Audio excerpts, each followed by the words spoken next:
Welcome home, Young Jay. Oh, you're going to a party? Yeah, my classmate invited me. Wait, fuck! It's 7:40! Oh! What's so interesting about this party, anyway? A rich people thing. Yeah. Now, how do I look?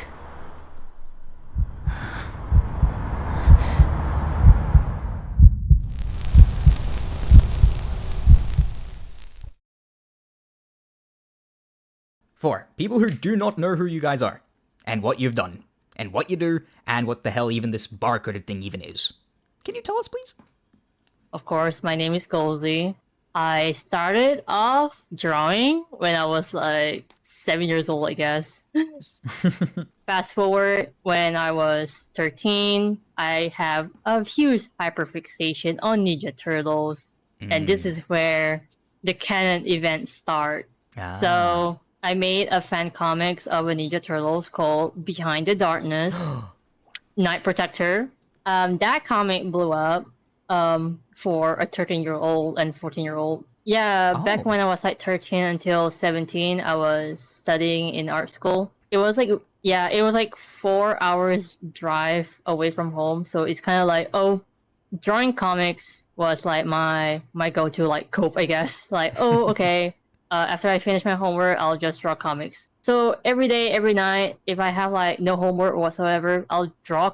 And I done this for like throughout for 2 years, no, 1.5 years until the comic is finished. And then, yeah. So to get this straight, so you started drawing since you were 7. You then managed to create one of like a fan comic of the TMNT 2013 series, all whilst you were 13, 14. On DeviantArt.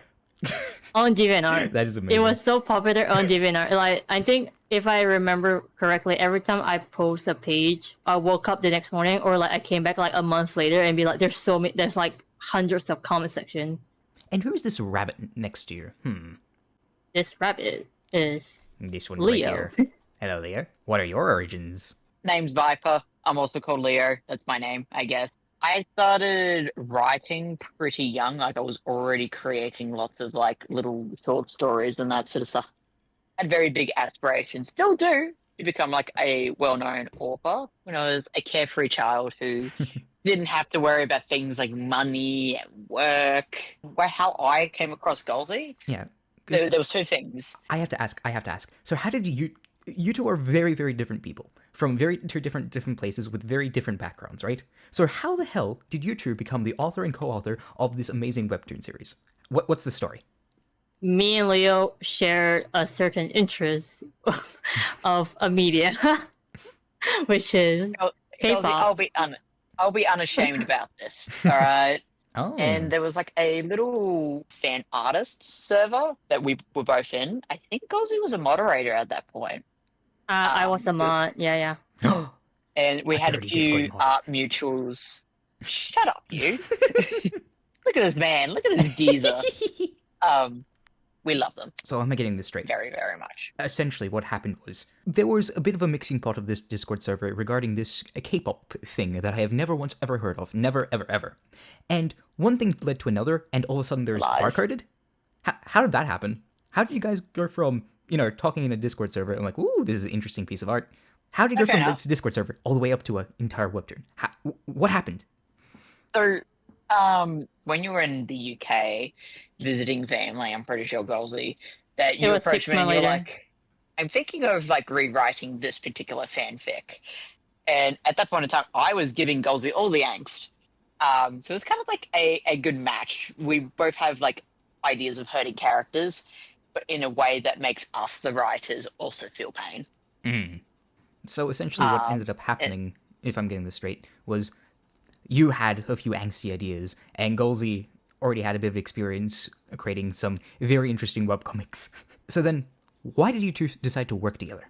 That's because I'm so used to like working like alone. I have like self-conscious about my writings at the same time, so having like a second pair's eyes, I guess, to make sure like, okay, makes sense and all that. So, and I was also offering to do like spell checking and that sort of stuff as well. This was supposed to be a fan comic, by the way. It's because English is not my first language. Like I mentioned, this was technically meant to be a fan comic, like that we were just going to cross-post the webtoon and change the names. That's what it was supposed to be originally. And then the characters started getting thoughts of their own, and it just kind of spiraled into how it is now. I can't really explain it. And then these barcoded characters are like far more different to their original sources. So, So you could say that Barcode is kind of like is the brainchild of fandom in a sense. Would that be fair to say? Oh yeah, no, that is 100% accurate. Which leads me to the question of okay, we've talked about Barcoded in the third person, but for people who have not read Barcoded yet, sell me on it.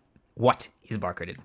In a world where human born with a barcode on their wrist, starting from like 1 bars, 2 bars, and 3 bars, yada yada yada, and then they have a system, a hierarchy system where they're like the bottom of the chain of the hierarchy is the 3 bars, in the middle is the 2 bars, and the top one is the 1 bar.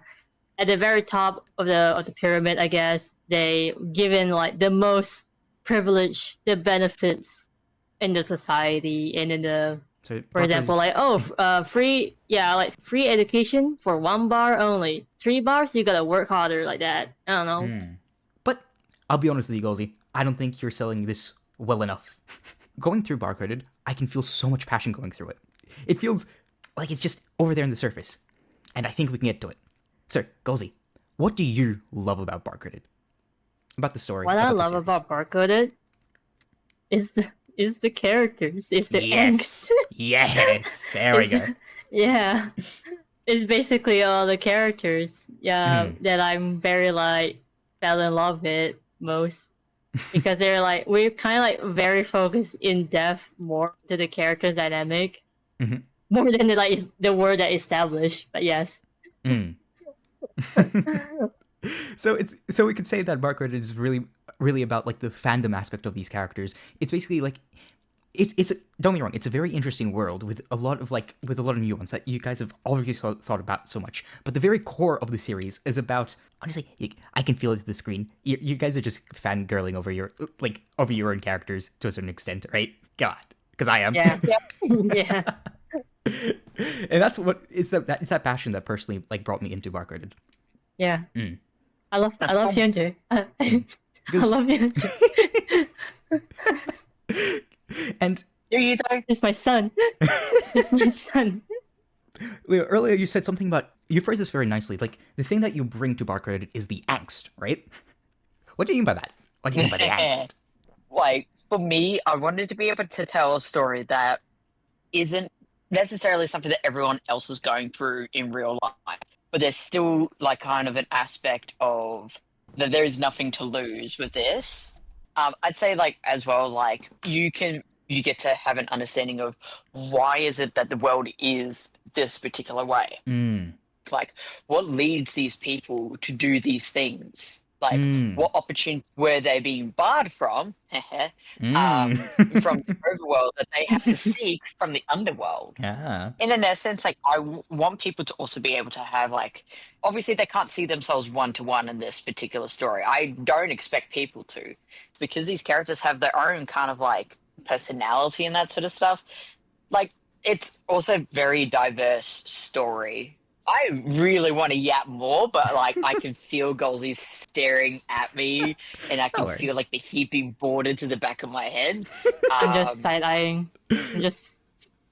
I too also have a lot of passion for these characters because I mean they've been living in our brains for like 4 years now, technically. They have grown with us, and the perspectives we've gone through in real life have also helped. Because a lot of the angst and that sort of stuff these guys go through, they're things that happen in real life. Both the good and the bad and the very, very bad, right? But we try to do it in a way that's tactful. When these things do come up, we're actually going to be reaching out to like support people and that sort of stuff to basically get an understanding of what it is like to have those lived experiences and that sort of stuff. Put yourselves back in your shoes back when you were first putting out Barcoded, the very first few chapters. I can already hear it. And I want to hear Golzy's perspective on this. Yeah. What was it like when you were just starting out with Barcoded, and what was it like the moment where things started to start to grow a bit? So when we're oh god, I started stuttering. Okay. That's all right. That's good. So when I was working on the first episode, I was got a bit kind of like anxious feeling. Be like, okay, how will this first episode gonna receive once it's published and all that? Yeah, so I keep teasing like, oh, these characters, these worlds, on my Instagram and my Twitter, and then sometimes I post like shit posting stuff on TikTok. I guess basically promote it. I guess before it first published. Like, were you feeling the pressure? It is a lot. I feel a lot of pressure when I was like, oh, should I post it now? Should I post it today? Should I post it like next week? I guess. So then what happened when you posted it? The moment I press like publish, I was like, oh, I did it. I posted. It's out. I was like, will people read this? Is my prologue okay? Does it suck? Is it okay? I don't know. So, and then suddenly, after like hours, we're like, okay, you know what? I'll just continue the next episode. we move on. We move on. We move on. We move on. We keep going. We keep going. What were the months leading up to Barcoded's creation like for you? I was unemployed. I was also unemployed. When the Barcode started like in development, in the costume art and all that, I was in the middle of the internship for an animation studio. I cannot disclose this, but yeah, it was a very tough internship for a role for me. So drawing Barcode was like my other go-to way to like cope from my internship job. So literally like 9 to 6 job drawing, but then afterward I was like, I'm gonna go draw again for the funsies. People say that's crazy for me, but I don't mind as long as you keep me sane. Sorry, finally.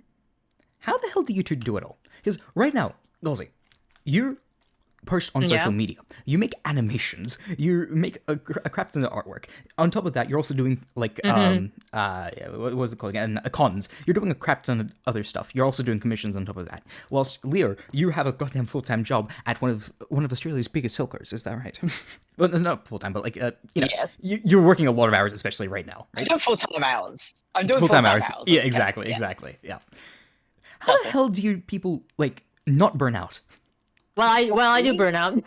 I do burn out. Yeah, Golzy does burn out. For me, because, but there's also there is a lot of times where I have said to Golzy, please rest. You're allowed to take breaks. And Golzy's like, no, I don't think I will. Yeah. So Golzy, what is your experience with like the burnout? Like juggling so many things all at once? The 2023 was that because I was in the middle of like my actual storyboard job. Kind of thing in a company at the same time working on the Barcoded episode. That was like between episode 4 until 6, 7 until April, somewhere right there. After I left my job, I have to like crunch up a lot of stuff, basically try to make sure I can survive in my apartment alone. So while working Barcoded, I have to like either working commission at the same time, work on Patreon stuff. Yeah. And afterward, when I given myself like, I think around June or July, I guess, I was like, okay, you know what? Break time. Break time for like 3 months until the anniversary, until its first anniversary, I think.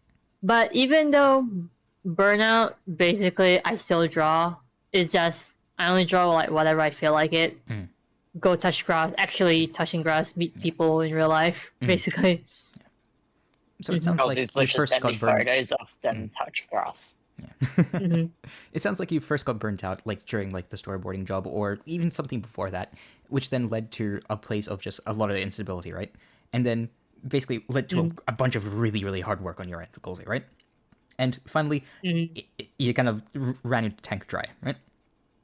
And you went to a place where you just need to take a step away from everything so you can, live like a normal human being for a bit, right? Yes. So But then again, so why when did I you go come back? touch grass, why did I come back? Well, that's a good question. That's because when I went to like, so I live in a city where I used to like live in a city where public transport is like easy access. So sometimes if I either don't want to draw, I go out with my friends and be like, hey, there's a art market like nearby. Well, let's go there. And so I go to the art market, and I met several art community there and be like, oh my god, the art's so pretty. And it kind of like inspired, like it kind of pushed me back to like, oh, I want to be like them. Just like, okay, I got pick up my pens and pencil again. I was be like, okay, this is what I want to be. I guess. Just like, okay, I have like a next goal to do. Like before this, I have never like interact a lot of local artists here. But after like I apply myself to the conventions, just like, okay, let's debut myself a new zine of like based on Barcoded, and just introduce people myself with my OC and all that. And I got to meet a lot of like local artists. They like me, I like them. Like their art, we're all supporting each other. Nowadays, people already knows me, even though I don't need the introduction myself. So Let's go, moving up in the world, Golzy. yeah, Yeah, that must feel pretty good. yeah, it's real. It's kind of nice. Even though convention is tiring, even though I said I might be retiring from convention, but the drives be like, oh, but the people that I met, I want to see them again. I frequently have to tell Golzy, please stop applying for cons because you burned yourself out so much. Like Golzy would literally be like dealing with like migraines. So to connect this all back, so we've gone quite a bit over time. So it feels like the very reason why you even like started making comics to begin with, Golzy, was community, right? Back when you were like 13, 14, you were kind of isolated to learn.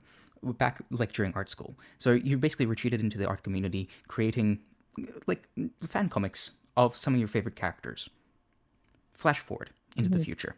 You're now an adult, and you've just gone through the grueling like life of working life, and it kind of chewed you up and spit you out in a lot of different ways, right? It's hard, it's very stressful, and it ended up burning you out. So then you had to take a break from everything, set your life, like, you know, get your life together, work really hard. And then what got you back into and gave you like purpose and direction again was that very same art community from all the way back. And what did you do again? You got these, like with Leo, back in all the way back in like the Discord, right? Like you had these characters that you were fans of, like these K-pop artists that you were fans of, and you started making things and interacting with the community, and that's what brought you back into it. And then on top of that, the art community afterwards, with conventions, was another thing where you started like interact with the environment, with the community. Like with cons, you started like look at other artists. Those inspired you again and started to give you direction. Is that fair to say? Is that a fairly good narrative of your journey towards making Barcoded? Yeah, I think so, yeah. And Lear ended up getting dragged along the way a bit and acting a bit like how do I say this? Lear, how would you describe your role in the dynamic of creating Barcoded? PR manager, co-writer. Yep.